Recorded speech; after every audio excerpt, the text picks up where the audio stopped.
नमस्कार दोस्तों, स्वागत है आप सभी का अपने यूट्यूब चैनल परफेक्ट स्ट्रेटेजीज में। दोस्तों, हम लोग आरआरबी एनटीपीसी सीबीटी 2 और ग्रुप डी का जो प्रैक्टिस सेट कर रहे थे, उसमें आज हम लोग एंशियंट हिस्ट्री में हम लोग जो प्रैक्टिस सेट कर रहे थे, आज हम लोग देखेंगे बौद्ध धर्म, पारसी और यहूदी धर्म से। यह आपको पार्ट 2 होगा। इससे पहले हम लोग एक पार्ट कर चुके हैं। अगर उसे आपने नहीं देखे हैं तो मेरे प्लेलिस्ट में जाकर उसे देख सकते हैं। तो चलिए दोस्तों, स्टार्ट करते हैं। बौद्ध धर्म। दोस्तों, जितना भी क्वेश्चन इसमें दिया हुआ है वह आपको मोस्ट इंपॉर्टेंट क्वेश्चन है, जो आपके आने वाले एग्जाम के लिए बहुत ही महत्वपूर्ण है। और दोस्तों, यह प्रीवियस ईयर क्वेश्चन है। क्वेश्चन नंबर 32 में कह रहा है कि डैश का जन्म 560 ईसा पूर्व में हुआ था और 480 ईसा पूर्व में 80 वर्ष की उम्र में उनकी मृत्यु हो गई थी। तो यह आपको बुद्ध के बारे में कह रहा है। तो यानी इसका राइट आंसर देखिए दोस्तों, इसका रेलवे जो आंसर है नहीं दिया है, हम डिटेल में पढ़ देते हैं। कह रहा है कि गौतम बुद्ध का जन्म 560 ईसा पूर्व में हुआ था और 480 ईसा पूर्व में 80 वर्ष की उम्र में उनकी मृत्यु हो गई थी। अब नोट में दे रहा है कि गौतम बुद्ध का जन्म जो है वह 563 ईसा पूर्व यानी कि लुम्बिनी कपिल वस्तु तथा मृत्यु 80 वर्ष की अवस्था में यानी कि 483 ईसा पूर्व में कुशीनगर में आपको हुई थी। यानी कि जो इसमें दे रहा है क्वेश्चन में, जो कि यह गलत है, इसीलिए इसका राइट आंसर नहीं दे रहा है। यानी कि महात्मा बुद्ध के बारे में आपको कह रहा है। ऑप्शन नंबर सी इसका राइट आंसर हो जाएगा। नेक्स्ट हम लोग देख लेते हैं क्वेश्चन नंबर 33। कह रहा है कि किस वृक्ष के नीचे रानी माया देवी ने गौतम बुद्ध को जन्म दिया था। ऑप्शन नंबर ए हो जाएगा, यानी कि साल का वृक्ष। नेक्स्ट देख लेते हैं इसका डिस्कशन। कर रहा है कि गौतम बुद्ध का जन्म जो है वह 563 ईसा पूर्व में कपिल वस्तु के लुम्बिनी नामक स्थान पर साल वृक्ष के नीचे हुआ था और इनके पिता सूर्योधन जो थे वह शाक्यगण के मुखिया थे और गौतम बुद्ध को 6 वर्ष की कठिन तपस्या के बाद वैशाख पूर्णिमा की रात निरंजना यानी कि फल्गु नदी के किनारे पीपल वृक्ष के नीचे ज्ञान प्राप्त हुआ था। नेक्स्ट हम लोग देखते हैं क्वेश्चन नंबर 34। इसमें कह रहा कि बौद्ध धर्म की नींव डैश महान सच्चाइयों एवं डैश अंगीय पथ पर आधारित है। इसका राइट आंसर हो जाएगा ऑप्शन नंबर डी, यानी कि 4 महान सच्चाइयों एवं 8 अंगीय पथ पर आधारित है। इसके बारे में हम लोग डिटेल देख लेते हैं। यह आपको आरआरबी ग्रुप डी 8/10/2018 शिफ्ट 2 में पूछा हुआ प्रश्न है। कह रहा कि बुद्ध ने सांसारिक दुखों के संबंध में 4 आर्य सत्य सच्चाइयाँ का उपदेश दिया। इसे संस्कृत में चत्वारी आर्य सत्यानी और पाली में चतरी अरिय सच्चानी कहते हैं। और भगवान बुद्ध के 4 आर्य सत्य जो है वह नीचे दिया हुआ है, देख लेते हैं। एक है आपको दुख है, यानी कि संसार में दुख है। दुख समुदाय दुख का कारण है। दुख निरोध यानी कि दुख का निवारण है। दुख निरोध गामिनी प्रतिपदा यानी कि निवारण के लिए अष्टांगिक मार्ग है। इन सांसारिक दुखों से मुक्ति हेतु बुद्ध ने अष्टांगिक मार्ग का वर्णन किया है। अष्टांगिक मार्ग का वर्णन किया है और ये सम्यक दृष्टि, सम्यक संकल्प, सम्यक वाक, सम्यक कर्मांत, सम्यक आजीव, सम्यक व्यायाम, सम्यक स्मृति और सम्यक समाधि है। नेक्स्ट देख लेते हैं क्वेश्चन नंबर 35 में आपको कह रहा है कि निम्नलिखित में से कौन सा भगवान बुद्ध की 4 महान सच्चाइयों में नहीं है। अभी हम आपको डिस्कशन इसका कराए, आपको इसका राइट आंसर करना है। ऑप्शन नंबर सी हो जाएगा। यदि इच्छाओं से छुटकारा नहीं मिलता है तो दुखों से निवारण हो सकता है, यानी कि सी जो है यह आपको 4 महान सच्चाइयों में नहीं है। संसार दुखों का घर है, दुख का कारण इच्छा है और यह 8 फोल्ड पथ के पालन के लिए किया जाता है, यानी कि ए, बी और डी आपका इसका हो जाएगा। नेक्स्ट देख लेते हैं क्वेश्चन नंबर 36 में कह रहा है कि त्रिपिटक पवित्र धर्म ग्रंथ कौन से धर्म से संबंधित है। यह हो जाएगा ऑप्शन नंबर डी, यानी कि बौद्ध धर्म से संबंधित है। बौद्ध धर्म साहित्य को त्रिपिटक कहा जाता है और यह पाली भाषा में रचित है। बुद्ध की मृत्यु के बाद उनकी शिक्षाओं को संकलित कर 3 भागों विनय पिटक, सूत पिटक और अभिधम्म पिटक में विभाजित किया गया है और यह पिटक शब्द का अर्थ होता है टोकरी। नेक्स्ट हम लोग देखते हैं सूत पिटक के बारे में। सूत पिटक जो है यह सूत का अर्थ धर्म उपदेश होता है और इस पिटक में बौद्ध धर्म का उपदेश संग्रहित है। इसमें बुद्ध के पूर्व जन्म की कथाएं भी है।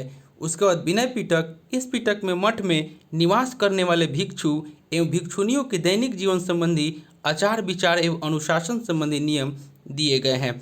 अंत में आपका अभिधम्म पिटक है। इस पिटक में बौद्ध दार्शनिक सिद्धांतों का वर्णन है। क्वेश्चन नंबर 37 कह रहा है आपको कि त्रिपिटक डैश उपदेशों का सबसे पहला संग्रह है, यानी कि बौद्ध धर्म के उपदेशों का। नेक्स्ट देख लेते हैं क्वेश्चन 38 कह रहा है कि गौतम बुद्ध ने अपना प्रथम प्रवचन कहाँ दिया था। इसका right answer option number B हो जाएगा सारनाथ में। नेक्स्ट देख लेते हैं, इसका डिस्कशन देख लेते हैं। सारनाथ बनारसी से 10 किलोमीटर पूर्वोत्तर में स्थित प्रमुख बौद्ध तीर्थ स्थल है और ज्ञान प्राप्ति के पश्चात भगवान बुद्ध ने अपना प्रथम उपदेश यहीं दिया था, जिसे धर्म चक्र प्रवर्तन का नाम दिया जाता है और जो बौद्ध मत के प्रचार प्रसार का आरंभ था। और यह स्थान बौद्ध धर्म के 4 प्रमुख तीर्थों में से एक है। 39 में आपको कह रहा है कि गौतम बुद्ध को ज्ञान कहाँ प्राप्त हुआ था। ऑप्शन नंबर ए हो जाएगा बोध गया में। डिटेल इसका देख लेते हैं। बौद्ध धर्म के प्रवर्तक गौतम बुद्ध का जन्म कपिलवस्तु के समीप लुम्बिनी वन में 563 ईस्वी पूर्व में हुआ था। इनके पिता सूर्योधन शाक्यगण के मुखिया थे और इनकी माता माया महामाया कुलीय वंशीय थी और 35 वर्ष की आयु में उरेवला यानी कि बोध गया में बोधि वृक्ष के नीचे निरंजना नदी के तट पर वैशाख पूर्णिमा के दिन इन्हें ज्ञान की प्राप्ति हुई थी। इसके पश्चात ये बुद्ध कहलाए थे और बुद्ध ने अपना सर्वाधिक उपदेश कौशल देश की राजधानी श्रावस्ती में दिया था। 40 में आपको कह रहा है कि बौद्ध ग्रंथों का अध्ययन करने वालों के लिए विजयवाड़ा में कौन सा चीनी विद्वान रहा। इसका right answer option number B हो जाएगा, यानी कि जुआन जांग।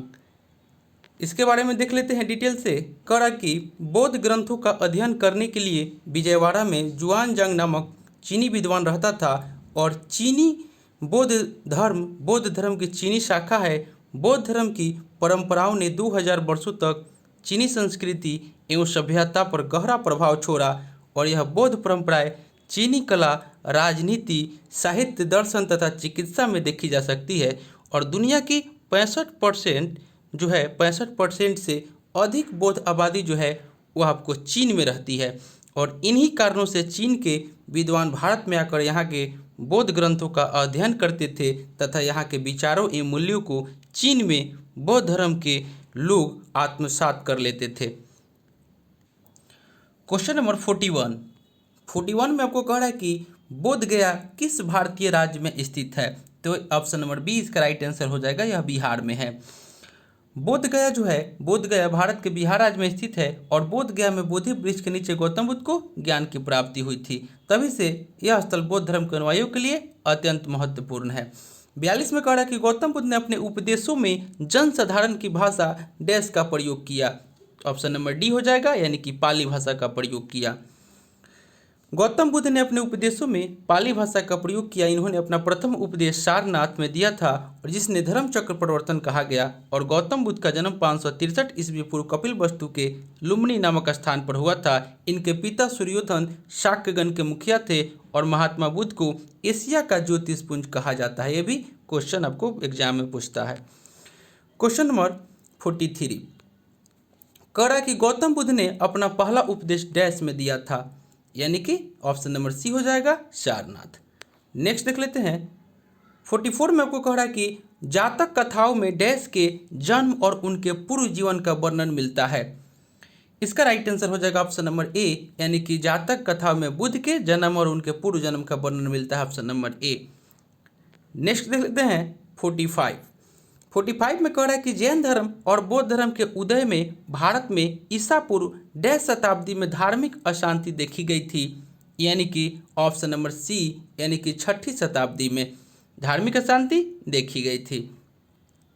6ठी शताब्दी ईसा पूर्व काल कई मामले में संक्रांति काल था और इस काल में मगध साम्राज्य की स्थापना होती है और द्वितीय नगरीकरण घटित होता है तथा वैदिक धर्म की बढ़ती रूढ़िवादिता, कट्टरता और शूद्रों में असंतोष ने कई धर्मों को जन्म दिया जिनमें जैन और बौद्ध प्रमुख थे।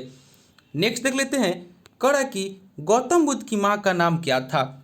इसका राइट आंसर हो जाएगा ऑप्शन नंबर ए, यानी कि माया। गौतम बुद्ध की माता का नाम माया देवी था जो कि कुलीय गणराज की राजकुमारी थी और इनका विवाह शाक्य कुल के मुखिया सूर्योधन के साथ हुआ था और आपको बुद्ध के जन्म के 7 दिन के पश्चात ही इनका निधन हो गया और इनकी मृत्यु के बाद प्रजापति गौतमी ने बुद्ध का पालन पोषण किया था। क्वेश्चन नंबर 47 में आपको कह रहा है कि बौद्ध धर्म में दिए गए आचार के नियम डैश और पंचशील सिद्धांत के नाम से जाने जाते हैं।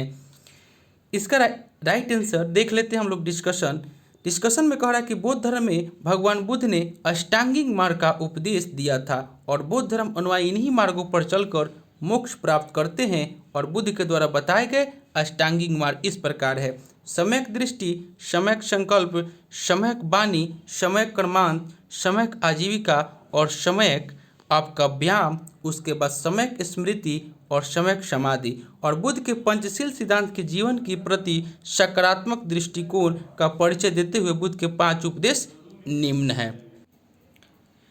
आपको बुद्ध के पंचशील सिद्धांत जीवन के प्रति सकारात्मक दृष्टिकोण का परिचय देते हुए बुद्ध के 5 उपदेश निम्न है। यह प्राणी मात्र को हिंसा से विरत रहना, चोरी करने या जो दिया नहीं गया है उसको लेने से विरत रहना, लैंगिक दुराचार या व्यभिचार से विरत रहना, असत्य बोलने से विरत रहना और मादक पदार्थों से विरत रहना। दोस्तों, यह आपको क्वेश्चन को आरआरबी के द्वारा प्रश्न को निरस्त कर दिया गया है। इसका डिस्कशन हम बता दिए। नेक्स्ट हम लोग देखते हैं क्वेश्चन नंबर 48। कड़ा की डैश वास्तुकला में मुख्य रूप से चैत्य, विहार, स्तूप और स्तंभ होते हैं। इसका right answer option number B हो जाएगा, यानी कि बोध जो है वास्तुकला में मुख्य रूप से चैत्य, विहार, स्तूप और स्तंभ होते हैं। इसका डिस्कशन देख लेते हैं। कह रहा कि बौद्ध धर्म की धार्मिक वास्तुकला भारतीय उपमहाद्वीप में विकसित हुई और शुरुआती बौद्ध धर्म के धार्मिक वास्तुकला से निम्न प्रकार के ढांचे जुड़े हुए हैं: मठ यानी कि विहार, अवशेष यानी कि स्तूप एवं मंदिर या प्रार्थना कक्ष यानी कि चैत्य एवं स्तंभ। चैत्य बौद्ध पूजा स्थल है, जबकि विहार बौद्ध भिक्षुओं का निवास स्थल होता है और स्तूपों के निर्माण का उद्देश्य गौतम बुद्ध के अवशेषों की पूजा और सुरक्षा थी। और बौद्ध मठ विहार का तात्पर्य उस जगह से है जहां बौद्ध धर्म के गुरु अपने शिष्यों को शिक्षा, उपदेश आदि देते थे। और बोध गया में स्थित महाबोधि मंदिर बौद्ध मठ का एक उदाहरण है। नेक्स्ट देखते हैं 49 में कह रहा है कि बौद्ध तीर्थ स्थान दांत का मंदिर यहाँ स्थित है। इसका right answer option number B हो जाएगा, यानी कि श्रीलंका। बौद्ध तीर्थ स्थान दांत का मंदिर श्रीलंका के कैडी शहर में स्थित है और कैडी की पूर्व राजशाही मंदिर में महात्मा बुद्ध के दांत रखे गए थे। कैडी श्रीलंका के राजाओं की अंतिम राजधानी थी और वर्तमान में यह यूनेस्को की विरासत स्थलों में शामिल है। क्वेश्चन नंबर 50 में कह रहा है कि बौद्ध संरचना यानी कि धम्मेक स्तूप कहाँ पर है। इसका right answer option number A हो जाएगा, सारनाथ में है। यानी कि बौद्ध संरचना धम्मेक स्तूप एक बृहद स्तूप है जो कि सारनाथ में स्थित है। और धम्मेक स्तूप का निर्माण 500 ईस्वी में मौर्य सम्राट अशोक के द्वारा 249 ईस्वी पूर्व में बनाए गए एक स्तूप और अन्य कई स्मारकों के स्थान पर किया गया था। नेक्स्ट देख लेते हैं क्वेश्चन नंबर 51। कह कि बोरोबुदुर बौद्ध मंदिर कहाँ स्थित है। ऑप्शन नंबर सी हो जाएगा, इंडोनेशिया। कह कि बोरोबुदुर अथवा बोरोबुदुर इंडोनेशिया के मध्य जावा प्रांत के आपको मंगेलांग नगर में स्थित 750 से 850 ईसा पूर्व के मध्य का महायान बौद्ध विहार है। यह आज भी संसार में सबसे बड़ा बौद्ध विहार है और इसका निर्माण 9वीं सदी में शैलेंद्र राजवंश के दौरान हुआ था। नेक्स्ट हम लोग देख लेते हैं क्वेश्चन नंबर 52। दोस्तों, यह आप डेली आपको कल से आप लोग को डेली इसमें प्रैक्टिस सेट आएगा चैप्टर वाइज। तो इससे पहले जो चैप्टर करवाए हैं उसे भी आप लोग जा करके देख लीजिएगा। 52 में कह रहा है कि जहां यह मानते हैं कि भगवान बुद्ध ने अपना पहला उपदेश दिया था उस स्मारक का नाम बताएं और जिसे seat of the Holi Buddha भी कहा जाता है। इसका राइट आंसर हो जाएगा ऑप्शन नंबर ए, यानी कि धम्मेक स्तूप, सारनाथ। कह रहा है कि महात्मा बुद्ध ने अपना पहला उपदेश सारनाथ में पंचवगियों को दिया था और इसी स्थान पर सम्राट अशोक ने धम्मेक स्तूप का निर्माण करवाया। इनके द्वारा दिया गया पहला उपदेश धर्म चक्र प्रवर्तन कहलाया। इसे seat of the Holi Buddha भी कहा जाता है। यानी कि यह एनटीपीसी आपको स्टेज 1 2016 के शिफ्ट 2 में पूछा हुआ क्वेश्चन है। नेक्स्ट देख लेते हैं 53 में कह रहा है कि निम्नलिखित में से कौन सा एक बुद्ध की शिक्षाओं का संग्रह है। यह हो जाएगा ऑप्शन नंबर डी, यानी कि त्रिपिटक। त्रिपिटक बौद्ध धर्म का आधारभूत और मुख्य ग्रंथ है और भगवान बुद्ध के उपदेश 3 सहित खंडों में संकलित है, जिन्हें त्रिपिटक कहते हैं: विनय पिटक, सूत पिटक और अभिधम पिटक।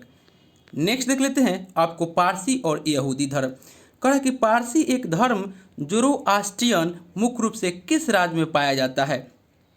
इसका राइट आंसर हो जाएगा ऑप्शन नंबर ए, यह आपको महाराष्ट्र में पाया जाता है। इसका हम लोग डिटेल देख लेते हैं। ज़ोरोआस्ट्रियन यानी कि पारसी धर्म को मानने वाली अधिकतम आबादी महाराष्ट्र में निवास करती है और इस धर्म के संस्थापक महात्मा जरथुष्ट हैं और भारत में इसे पारसी धर्म के नाम से जाना जाता है, जो कि ईरान का प्राचीन काल से प्रचलित धर्म है। दोस्तों, आप मेरे चैनल पर नए हैं, इसे सब्सक्राइब कर लें और इसे लाइक करना ना भूलें और दोस्तों में शेयर करें फेसबुक, व्हाट्सएप, टेलीग्राम के माध्यम से। कह रहा है कि नीचे शब्दों के 4 युग्म दिए गए हैं, जिनमें से 3 किसी तरीके से एक समान है और एक युग्म जो है वो भिन्न है। कौन सा युग्म शेष से भिन्न है? इसका right answer option number D हो जाएगा, यानी कि मंदिर जो है वह हिंदू दे रहा है, यह आपको भिन्न है। अवेस्ता पारसी का, तोरा जो है वह आपको यहूदी एवं आपको त्रिपिटक जो है वह आपको बौद्ध का धर्म ग्रंथ है, जबकि मंदिर हिंदू के पूजा करने का स्थान है, इसलिए यह आपको भिन्न हो जाएगा। नेक्स्ट देख लेते हैं क्वेश्चन नंबर 56। कह रहा है कि जींद अवेस्ता डैश के साथ जुड़ा हुआ है। इसका राइट आंसर हो जाएगा ऑप्शन नंबर ए, यानी कि पारसी धर्म के साथ। नेक्स्ट देख लेते हैं, इसका डिस्कशन कर रहा है कि जींद अवेस्ता पारसी धर्म का पवित्र ग्रंथ है और पारसी धर्म के पैगंबर जरथुष्ट थे, जो कि ईरानी थे, और इनकी शिक्षाओं का संकलन जींद अवेस्ता नामक ग्रंथ में है। 57 में कह रहा है कि यहूदी किस धर्म का पालन करते हैं। इसका राइट आंसर आप लोगों को करना है। 57 का राइट आंसर हो जाएगा ऑप्शन नंबर डी, यानी कि यहूदी धर्म का पालन करते हैं। यहूदियों का एक केशरवादी धर्म यहूदी धर्म है और जिसका मानना है कि ईश्वर की उपस्थिति का अनुभव मानव गतिविधियों और इतिहास द्वारा होता है तथा ईश्वर अपना संदेश पैगंबरों के माध्यम से प्रेषित करता है। यहूदी लोग अब्राहम, इसहाक और जेकब को अपना पितामह मूसा को मुख्य पैगंबर मानते हैं और यहूदी धर्म इजराइल और हिब्रू भाषियों का राजधर्म है। नेक्स्ट देख लेते हैं, यानी कि यह आपको सेकेंड लास्ट क्वेश्चन और बच गया है 58। कह रहा है कि निम्नलिखित में से कौन सा यहूदी धर्म से संबंधित है। इसका राइट आंसर हो जाएगा ऑप्शन नंबर बी, यानी कि तोरा। कह रहा है कि यहूदियों की धर्म भाषा इब्रानी यानी कि हिब्रू और यहूदी धर्मग्रंथ का नाम तनक है, जो कि इब्रानी भाषा में लिखा गया है और इसे तालमुद या तोरा भी कहते हैं और त्रिपिटक बौद्ध धर्म से संबंधित है। इसके अंतर्गत विनय पिटक, शुद्ध पिटक और अभिधम पिटक का वर्णन मिलता है। तो दोस्तों, यह प्रैक्टिस सेट जो हम लेकर आए थे आरआरबी, एनटीपीसी और ग्रुप डी के लिए बहुत ही मोस्ट इंपॉर्टेंट क्वेश्चन, जो कि आपको प्रीवियस ईयर क्वेश्चन था। दोस्तों, यह हम बौद्ध धर्म और आपको पारसी और यहूदी धर्म से लेकर के आए हुए थे। तो दोस्तों, आपसे एक रिक्वेस्ट है कि आप मेरे चैनल पर नए हैं तो इसे सब्सक्राइब कर लें, इसे लाइक करना ना भूलें, दोस्तों में शेयर करें फेसबुक, व्हाट्सएप, टेलीग्राम के माध्यम से। और दोस्तों, इससे पहले हम लोग एक प्रैक्टिस सेट कर चुके हैं, अगर उसे आपने नहीं देखे हैं तो मेरे प्लेलिस्ट में जाकर उसे देख सकते हैं। तो चलिए दोस्तों, मिलते हैं नेक्स्ट वीडियो में, तब तक के लिए धन्यवाद।